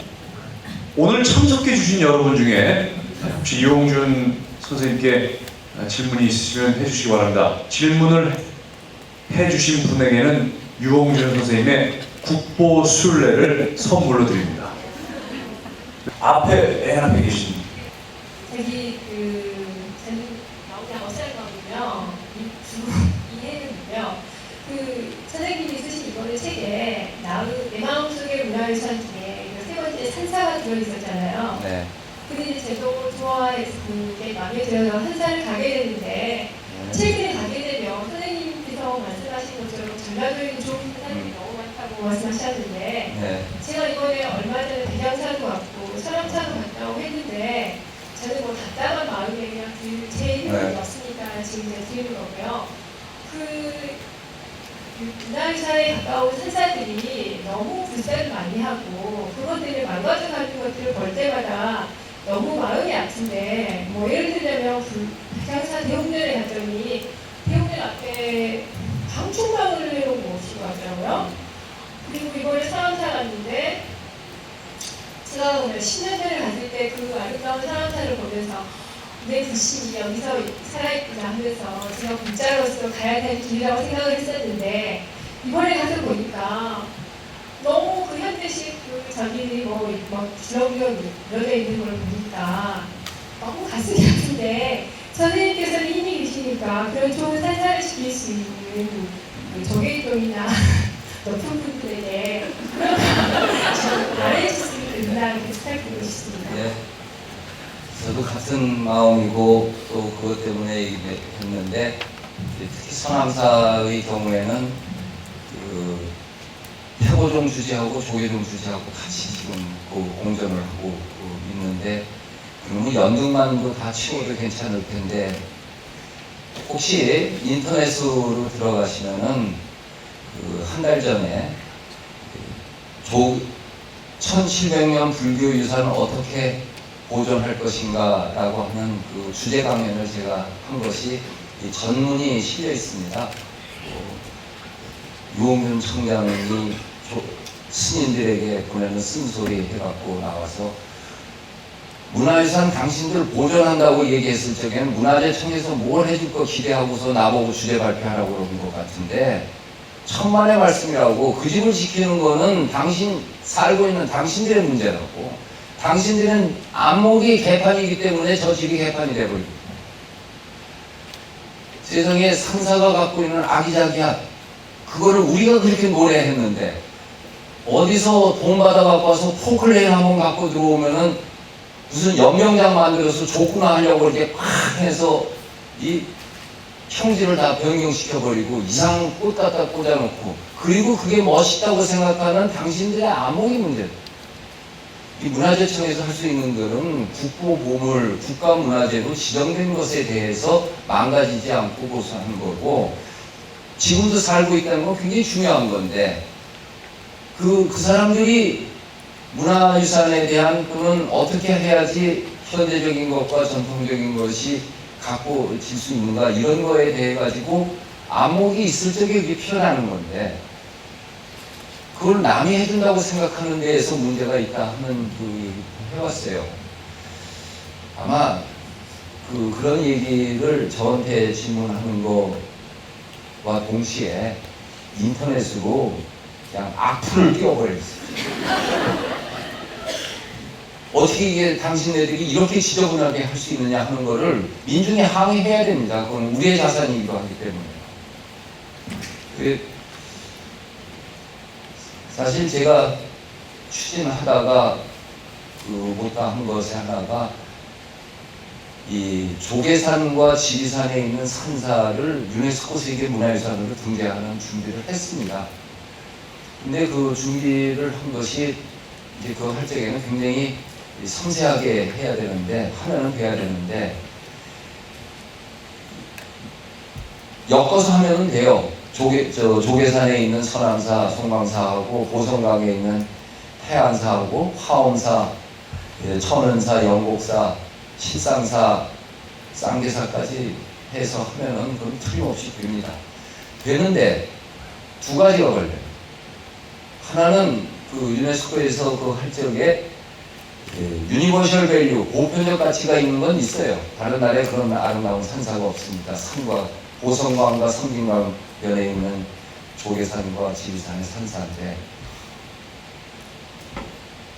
보존 실태, 보존 환경을 보는데 보존 환경에서 다 떨어지는 거예요. 그 앞에 있는 여관하고 그 가게방들을 이걸 다 정비를 어떤 식으로든지 해야지 가능해요.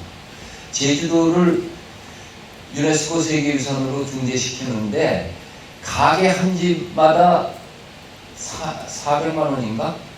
400만 원씩 줘서 간판을 달게 했습니다. 그러지 않고는 그 간판 거는데 아마 700만 원 드는 거를 어찌됐든 간에 정부에서 반 주고 반은 본인이 부담하는 걸로 해가지고 그냥 너덜너덜한 거를 다 바꿔야 되는데 이런 것에서 우리가 걸려버리고 그 다음엔 또 하나는 이제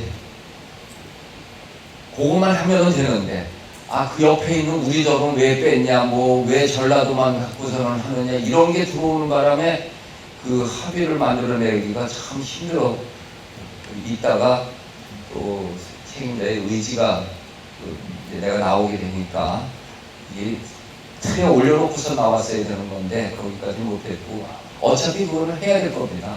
그것이 그렇게 됐을 적에 더 그 문화관광적인 가치보다도 이 국제적인 그 감시 속에서 보존이 더 잘 될 수 있으니까 안 할 얘기까지 다 했습니다만은 남도의 산사는 여러분들이 너무나 일상적인 것이기 때문에 저게 그렇게 가치 있을까 이렇게 생각하지 마시고 교토에 가면은 뮤안지에서 기요미즈데라 하는 절들이 전부 유네스코 세계문화유산으로 등재됐는데 그게 하나하나가 등재된 게 아니라 교토 다운타운에 있는 16개의 사찰을 묶어서 된 거예요. 그러니까 이 송광사하고 선암사하고 하나 가지고는 안 되고 거기에 있는 거 10개 정도를 묶으면은 되는데 저 십상사까지 넣으니까 백양사는 왜 빠지냐고 그러고 대형사서는 우리가 뭐가 부족하냐고 그러고 이 동네가 넓어지고 나니까 어떻게 할 방법이 없고 그렇게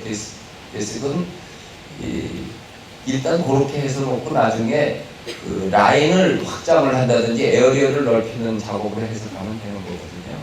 아무튼 관심 가져서 고맙고 이런 얘기들이 잘못된 걸 봤을 적에는 적극적으로 얘기해야 됩니다.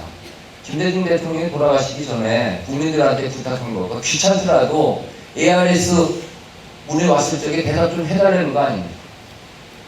그러니까 쓸데없는 사람은 대답해서 그쪽에 프로테지 올라가고 진짜 우리 좋은 마음 가진 사람은 귀찮아서 안 해버렸을 적에는 민주화에서 문제가 있다고 어른이 그런 얘기한 거와 똑같아요. 이 절집에 가서 항의하는 거를 왜 절에다 하지 문화재청에다 하는 거예요. 그 집에 살고 있는 사람을 보고 그래요. 그래야지 그 사람들이 조금씩은 봐줄 거예요. 감사합니다. 네, 좋은 질문 또 훌륭한 표현 부탁 감사드립니다.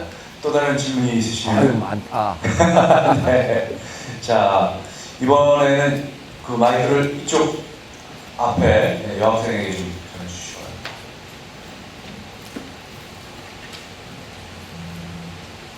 바랍니다. 안녕하세요. 저는 자율전공학 1학년에 재학 중인 김별이라고 합니다. 교수님 오늘 강의 잘 들었는데 이제 오프라인에 대해서 강조를 하시잖아요. 근데 제가 궁금한 건 신문의 객관성인데요. 강의를 해주시면서도 조선일보와 한겨레에 대한 비교를 해주시면서 두 신문을 읽고 균형성을 파악해야 한다 이렇게 말씀을 해주셨잖아요. 근데 제 생각에는 물론 기자가 가진 자신의 생각도 있지만 그걸 쓸 때 객관성을 완벽하게 추구하지 않지만 객관성을 가져야 한다고 생각을 해요.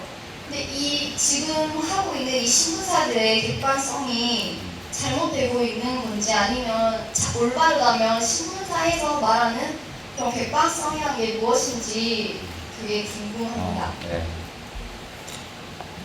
따끔한 그 질문을 해주셨는데 이 객관성이라고 하는 거에 대해 가지고 사실을 보도하는 거 신문이 사실만 보도하는 게 아니란 말이에요. 거기에 기사를 선택하는 것 자체가 판단이 들어가는 거예요. 주관적 판단이 들어가는 겁니다. 그렇죠? 이거를 작게 취급할 거냐, 취급 안 할 거냐, 또는 크게 해설까지 붙일 거냐 하는 것 자체가 벌써 판단이 들어가는 건데요. 그리고 아까 모두에 말씀드렸듯이 세상이 이상하게 좌우로 가르는 것이 심화되면서 또는 언론이 자초한 것도 있습니다. 자기의 색깔을 분명히 하기 위해 가지고서 보수의 색깔을 더 내고 진보의 색깔을 내고 또 그렇게 표방함으로써 자기네들의 고정 독자도 확보해 가고 해왔던 것이기 때문에 어느 한 신문만을 가지고서 얘기했을 적에는 그 신문에 나는 절대 안 빠져요. 나는 내 판단을 가지고 이제까지 살았던 걸로 야 얘들이 또 이 문제를 가지고 이렇게 과장을 하는구나 이렇게 얘기를 할 수가 있는데 여러분들의 경우에 그런 판단이 흐려질 수 있으니까 두세 개를 같이 봤을 적에 훨씬 더 객관성을 가질 수 있다라고 하면서 삼성전자와 MS의 관계를 같은 보수 신문이면서도 이렇게 다르게 시각을 하고 있다는 얘기까지 제가 들어서 말씀드린 거였습니다. 그러니까 오프라인 신문이 만능이 아닌 거죠. 어느 거 하나 잡았다고 해가지고 거기에 있는 것이 다 객관적이고 기사라고 했을 적에는 기본적으로 객관성을 염두에 두는 거지만은 이 기사의 밸류를 어떻게 두는가 자체에도 주관성이 들어가는 거고 그것을 해석하는 데는 더더욱 그런 거가 들어가는 겁니다.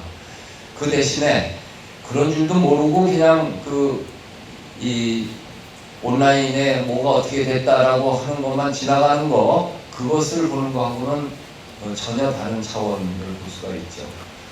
그러니까 온라인에서는 무엇은 무엇이다라고 얘기를 해놓은 거가 그냥 팩트를 해놓는 것이 그게 과연 객관적인 기사만 띄었다라고 얘기하기에는 힘든 것도 있어요. 그러니까 신문이라고 다 믿지 말라 이겁니다. 이 신문에는 반드시 그 신문이 갖고 있는 사시라고 하는 우리 신문은 이 정치적으로, 경제적으로, 문화적으로, 외교적으로 더 나아가서 보면은 언제 대북 문제에 있어서는 아주 다양합니다. 난 그것 때문에 여러 신문을 보는데 어떤 팩트가 하나 있을 적에 지금 우리가 저 대북 문제가 닫혀 있잖아요.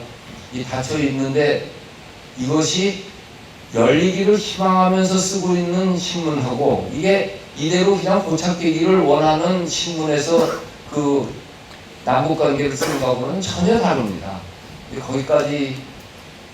거기까지 알아야 좋은 거지만 알기는 쉽지는 않고 그거는 오프라인 신문 두 개만 비교해 보면은 찾아갈 수 있을 겁니다. 남다른 사람이 되기 위해서 남다른 노력을 할 수는 없어요. 이게 돈 주고 사기 뭐 하시면은 그냥 인터넷 신문으로 보더라도 두 개를 보고 어떤 그 중요한 토픽의 논조가 어떻게 되는가 하는 것을 보시고 이 사설로 써놓는 테마를 무엇을 잡았는가 각 신문이 오늘자에 사설로 쓴 뭐가 무엇이었는가 제목만을 봐도 그 신문의 성격은 보입니다. 헷갈리게 제가 강의하는 셈이 돼서 미안합니다만은 올바로 하려면은 그만한 투자를 할 수는 없습니다. 네, 지금 질문하신 분은 이제 대학교 1학년이라고 하셨죠? 네. 대단하네. 네, 굉장히 수준 높은 질문을 해주셨는데 앞으로 조금 더 공부를 해나가면서 균형 잡힌 시각을 가지실 수 있을 거라고 믿습니다. 또 다른 질문 있으신 분? 네, 이번에는 좀 뒤로 가볼게요. 네, 저 뒤에 저 선생님 이제부터는 질문에도 제가 안 준다고 그리고 질문하고 바라보면은 질문이 좀 적어져서 빨리 끝날 수 있지 않을까. 네, 오늘 어차피 정해진 시간이 있기 때문에 질문을 다 받을 수는 없습니다. 그런 건 복불복이네. 네, 저 맨 뒤에 있는 분, 네. 네, 전남대학교 국어교과 졸업생이고요. 현재 국어를 가르치고 있습니다. 오늘 강연 너무 잘 들었고요. 강의 듣다 보니까 교수님 연관검색어가 전 문화시청장 그리고 나의 문화유산 발사하기, 문화부사 등등 되게 많은데 주제에 폭이 좀 적지 않았나. 그래서 많은 이야기 더 듣고 싶은데 시간이 짧아서 아쉬웠고요. 또 책을 읽으면 읽을수록 마치 1박 2일을 보는 것처럼 경복궁 이야기 듣다 보면 경복궁에 가고 싶고 부부싸게 듣다 보면 부부싸게 가고 싶고 그런 생각이 들더라고요. 그렇다면 교수님께서는 여기 광주에 오셨는데 여기 전남대학교 학생들 또 광주 지역 시민들에게 이것만큼은 가봐야 되지 않겠냐, 이것만큼은 내가 봐서 조금 추천할 만하다, 이런 곳을 조금 추천해 주시고요. 그럼 이런 이야기를 한번 듣고 싶습니다. 네. 그냥 내 책 읽어보면 많이 나와요. 그거 다 추천이죠. 내가 추천 안 할 거면 거기다 왜 썼겠어요. 그렇죠. 섬진강변에 뭘 그렇고 안 다니는 사람한테 어디가 좋으냐고 물어야지 맨날 다니는 사람한테 물어보기 본다고 하는 것이 답하기가 굉장히 힘들지만은 아직까지 제가 쓰지 않은 것 중에서 결국은 안 쓰고 지나갈 수도 있습니다만은 운주사가 내 인생에서 그 시각을 확 바꿔놓았던 곳이죠. 그 충격은 잊을 수가 없죠.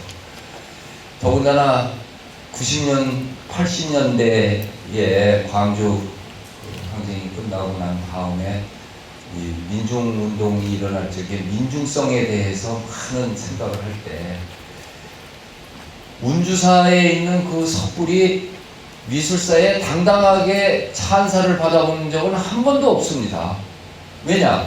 석굴암 본전불 같은 것이 불상으로서의 오소독서하고 아름답다고 했을 적에 운주사에 있는 거는 그거는 조각도 아닌 거죠. 그런데 거기에 갔을 적에 느껴지는 이 익명성이 갖고 있는 감동은 뭐라고 설명을 해야 될 것인가? 거의 비슷한 표정도 같지 않는 70여 개의 불상들이 매시부하게 있을 적에 오는 감동은 어떤 면에서는 법당에 있는 청동불들보다도 더 친근하고 파워풀하고 에너지가 충만하는 것은 어떻게 해석할 것인가? 그게 아마 세월이 가르쳐줬던 것이 아닌가 싶습니다. 그 시대의 상황하고 그거는 마치 고려 시대에도 그러한 심성을 가진 사람들이 갖고 있는 민중불교의 현장이라고 생각을 해서 전라도에서 와서 이 학교에 있던 그 이태호 교수 지금 내가 명지대 같이 가서 있습니다만은 제일 많이 가는 곳이 운주사고 지금도 시간 있으면 거기 들려가고 보고 싶고 근데 거기도 아까 말씀하신 것처럼 옛날 같지가 않아가지고 내가 그때 비포장으로 자동차 그냥 진흙탕에 빠지면서 다닐 때가 그때가 진짜 같았구나 이런 생각이 들어서 좀 안타깝지만 근데 또 이상한 게요. 신춘순례라고 저 육당 최남선 선생이 1926년인가 28년에 신춘순례로 해서 여기 광주 그 취가정 있는 데까지 오는 거예요. 익산에서부터 시작을 해가지고 조계산 넘어서 서남사, 태안사 섬진강으로 들어가면서 40일 동안 써서 신문에다 연재한 신춘순례가 있거든요. 그때 서남사를 쓰는데 나는 그렇게 서남사가 천연으로 좋다고 그랬는데 지금 순천에서 서남사로 온다고 신장로길이 한창이어서 이 조용한 자연을 깨질 걸 생각하니 가슴이 철렁 내려앉는다. 그렇게 썼어요 그 당시에는. 그러니까 저거야. 맹자 시절에 요새들 말 안 듣는다가 2500년 두고 말 안 듣는다 옆에 내려온 것처럼 그 옛날로 갈수록 더 이 고즈넉하고 자연스러운 그 아름다움을 가졌었던 건지 모르겠어요. 어찌됐든 간에 지금 사람들은 있는 티를 내기 위해서 저렇게 하고 있는 건데 하도 없이 살았으니까. 근데 여러분 세대 되면은 그거를 다시 원위치시키는 일들이 다시 주어지지 않을까 그런 생각을 해보고 여러분들에게 오히려 기대를 겁니다. 질문에 대한 답은 나는 운주사입니다. 가보세요. 네. 누가 절간하고 달라요. 시간이 많으실 때 가보시기 바랍니다. 나중에 돈이 생겨도 시간이 없어질 때가 있을 것 같으니까요. 네, 감사합니다. 오늘 이렇게 귀한 시간 내주셔서 우리에게 유익하고 또 재미있고 감동적인 이야기 또 강연을 들려주신 이유홍준 교수님께 큰 박수 부탁드립니다.